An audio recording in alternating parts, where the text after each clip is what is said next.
Good morning, good evening, and good afternoon, NARAKA BLADEPOINT players. My name is Cerverio, casting not this time, but looking more into seeing about what you can understand more about the new character dropping into the battlefield called Shayol Wei. So starting off into Shayol Wei, she will be the first character to introduce only 2 variations of skills as well as ultimates. For her abilities, we'll start with the skill variation 1, Shield Bash, a combo breaker ability knocking enemies airborne across both ground and while in aerial form.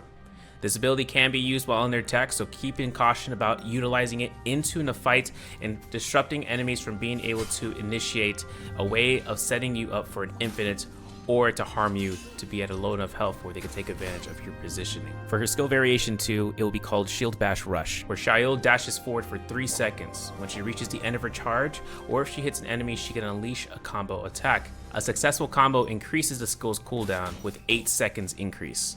This skill can be cancelled out with a crouch, jump, or a shift dodge in order to minimize the cooldown duration for the ability. So with it being gold focus, you can utilize it to use it as an escape tactic away from a fight, whether if you are trying to disengage or to have an opportunity of resetting. Shield Bash Rush does also have a potential for being a combo starter. Considering you have a gold focus initial hit, you can get an uppercut into a blue focus, considerably doing an amount of damage that could give you the upper hand in the fight for a quick, easy access neutral attack in an opponent's.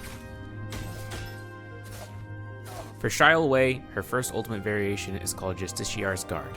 Justinas Guard has a base kit of following with the Black Tortoise block, a significant force that amounts no damage to be taken from the enemy from the point of activation of its Black Tortoise Guard, which then is a protective stance granting ultimate focus, and when attacked, negates the damage and refreshes duration upon taking multiple hits.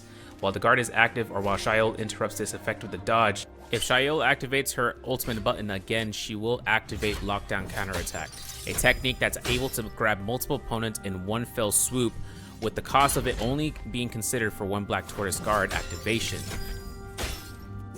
However, it does cause a heavy interruption onto Transformers that are in mid-animation, such as for Fairy Shen's Cannon Mode, Wei Shan's skills overall, and Tian Hai in the Vajra state. So going over Justinas Guard, here are some tips that will help you utilize it in the fight. Considering that you will have to anticipate your enemy's dodges, delaying the throw will actually grant you an opportunity in catching your opponent in the lockdown counterattack. This will ensure that way that you or your teammates are able to continue a pressure hold on the enemies as long as they are pushing out the Black Tortoise Guard. And being able to lock down counterattack enemies in a line that is straight can also be hit by nearby opposing opponents. So take this in consideration in the proximity of the alert of the fight. One combination that goes well with it is Tessa, but as well as Justina going through on this end. As you can see, Justina is going to have ample opportunity of granting a freeze for the opponents so long as the kill confirmation is there. So going over the second variation for Shayol Wei, Justinas Guard's Pursuit is a tactical skill allowing for you to teleport to enemies but also keep them on the map for your viewing and controlling where their position is. This is a way for you to engage upon targets and pushing them out of their comfort zone by also being able to have a view of them within 50 meters. After set 50 meters or 15 seconds duration of the mark, nothing will be set up against them unless you tap your ultimate button again to activate the flash. This is going to be a great way for you to be able to reinitiate to fights, but also to catch guard opponents that are in a distance closure moment, such as if you are going up against an Hadi who is in flight 4. Pursuit Flash has the ability to create that pressure against your enemies, and considering the fight is going to be a chase game, it's going to be an absolute menace in the battlefield. Now for Justinas Guard's Pursuit, the flash tactic can be utilized in a combo, such as with an easily accessible uppercut once you have a neutral attack on them. For Justinas Guard's Pursuit's flash step, please make sure you keep in mind that this ability, that it is a soft combo breaker, keeping you on your toes and pushing your enemy back while giving you some time to escape.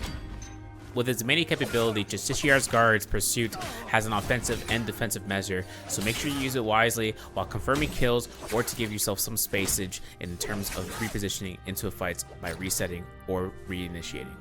Some counters to her though are important to note, considering that skills that have controlling ultimates are into the line of fire. She can get punished very easily, such as if she were to go up against a Viper with movement control and movement control silence, allowing for her to get stunned and no longer activating the block as her stun state procures its duration. Following the suit of the controlling ultimates, Tessa's enchant can allow for Shayol to get locked down by no matter the means. Until the enchant health does get dissipated though, with enough HP loss, Justinas Guard block can be activated, and with Justinas Guard's lockdown counterattack, she can use it to throw it back at the opponents and giving her enough time. My thoughts on Shayol are this: with Justinas Guard's pursuit capabilities in the solos gameplay, Justinas Guard's ultimate with a lockdown counterattack is a detrimental force in both this trios and solos mindset, considering that the control that it comes with can allow for targets to be locked into animation 3 separate times on occasion of Black Tortoise block, and allowing for it to be activated will be something to keep note of, considering that she only has 3 available in her kit, so you must use it wisely or your opponent will force it out in a fight. Another thing that gives Shayol Wei a weakness is that while her ultimate hasn't procced Black Tortoise Guard, she can be ranged across the field, so make sure to take advantage of using any ranged weapons in your arsenal. For the talent glyph boards, I opted out for this. Solos will have only 2 set up for skill cooldown, allowing for 6%, while 20% grapple distance will be utilized on the bottom of the tree. This allows for chase potential to be more opportunistic, especially with considering that when you put the pressure on enemies, you will have the advantage if you are going to be using Justinas Guard's pursuits.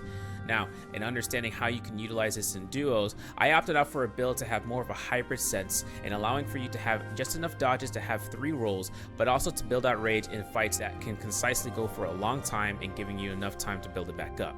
For trios, I change up a little bit of the glyphs to allow for some shop discount, to give the Rift Dealer discount some advantages in team play, whether it's going to be in a mortar war to allow for the economy and the game flow sense to be better suited for the team, while also concisely keeping the trio's rage build on the left side of the board to grant you a little bit more chances of building that into the fights to come.